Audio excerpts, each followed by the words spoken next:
Could you please comment on the success of sound, cinematography, location, character, and narrative? All of them, right? Okay. So, character. What do you want me to comment on specifically? Like the role of the characters. Okay, so the role of the characters. So as far as I understand it, the Rory is feeling quite upset. Watching the film, I wasn't sure exactly where you were going with it. So you've obviously got the two characters. One's being accused of doing something by the other one being treated very violently, and it's perhaps only at the end there with the word misjudged across that you get the idea that actually it's just about prejudice, I guess. The idea of the bus, don't know, I'm not sure why the bus, and as much as it's a time where he's by himself and he's thinking about it, so might be that. What else did you...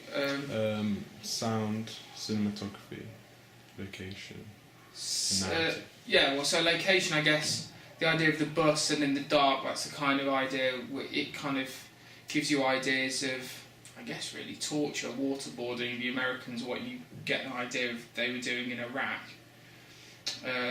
And it's quite an upsetting kind of scene, I guess, isn't it, when the accusation's there and then he finally says he's innocent. What do you define as cinematography? Like camera work? Yeah, and camera stuff. work, editing. Well, again, the flash between him on the bus and him doing whatever he's doing, if he's the same character, then I guess then it's kind of how it's affecting him during his ordinary life, I guess. I don't know, were you thinking anything about the bus and linking it in with the bombings in London? Mind you, I should be asking you questions. You're asking me, aren't you? I was because that was going through my head where there was some link there between the bombings that happened in London and him sitting on the bus while he's thinking about it. I don't know. That's just something I'm thinking about. Right. Is there anything I missed? Sound. Oh, the sound. Yeah, it's interesting ideas of music. Again,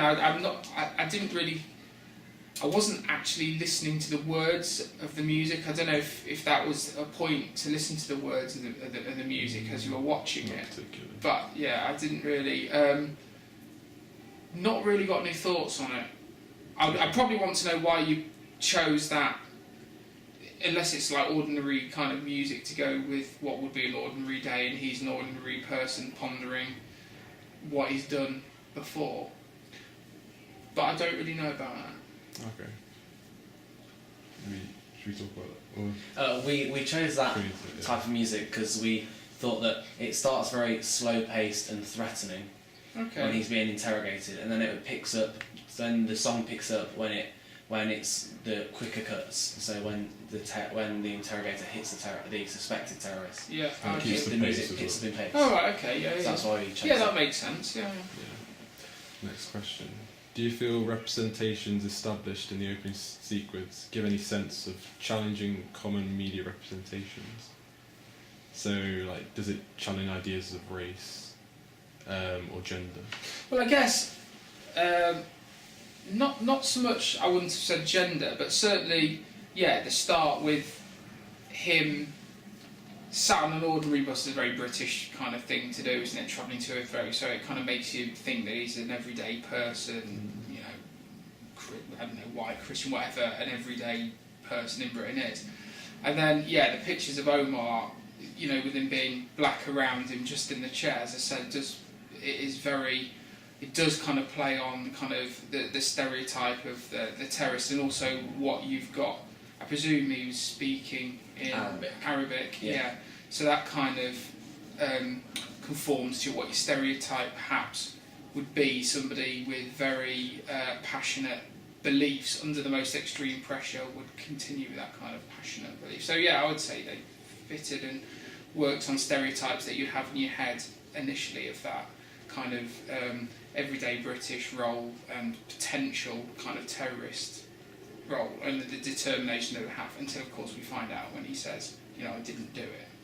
So yeah, it fits in quite nicely. If we said that classically in films, females show more emotion than males, and in the interrogation scenes, the interrogator Rory seems very emotionless because he doesn't seem to care about what he's doing to Omar, even though he may be innocent, and then he's thinking and regretting on the bus what he's done.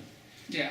So therefore, we aimed when we were filming to portray roles of femininity. Female representation. Yeah. It was like a female. Oh right, okay. So that's characteristic. Because he's shown regret and. I don't know if you picked up on that. Yeah. That was supposed to be. But does that have to be a female?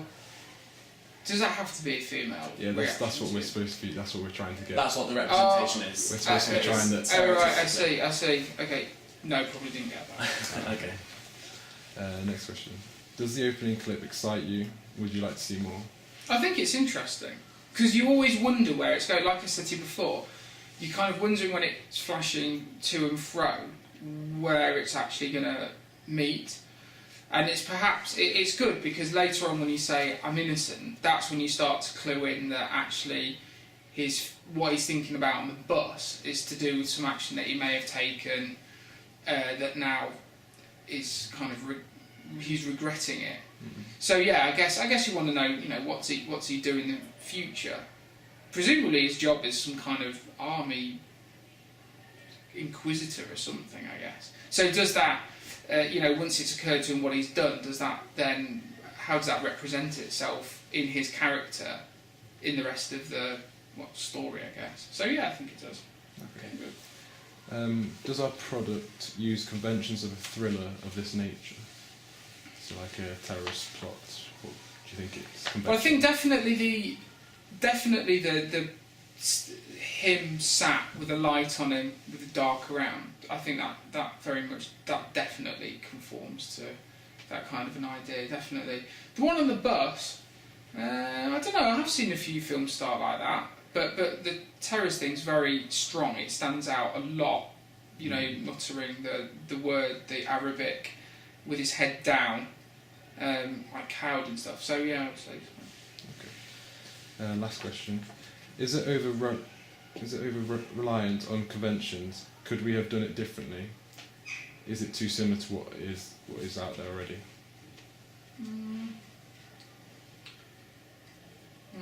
I don't know how perhaps you do it in a different way to get across the idea of regret. So no, I don't think there's anything particularly out there. I've not seen anything out there like that. I mean, I don't see that many films, but no, I think you've done it. I think you've done it all right. I can't recall seeing anything similar to that. Okay. Do you think it's over reliant on conventions? As in the Middle Eastern terrorist. Is it really obvious that it's? Yeah, well, I mean, it is really. Yeah, I mean, you constantly. I guess your focus when you watch it is more on, I think, the terrorist thing than the reaction. I mean, obviously, it's hard to make a reaction interesting for a period of time. When you first start watching it, it's like, well, what's he upset about? Yeah. Really understand what he's upset about. But then, of course, when you see his actions and stuff. So no, I don't think it is. I think for what you're trying to do, I wonder how you could have done it in a different way. I guess the fact that I thought immediately when you see it, you think about terrorists and stuff. It's only as the story goes on you realise that obviously Rory is the one that's carrying out. So no, I think it was all right. It was good.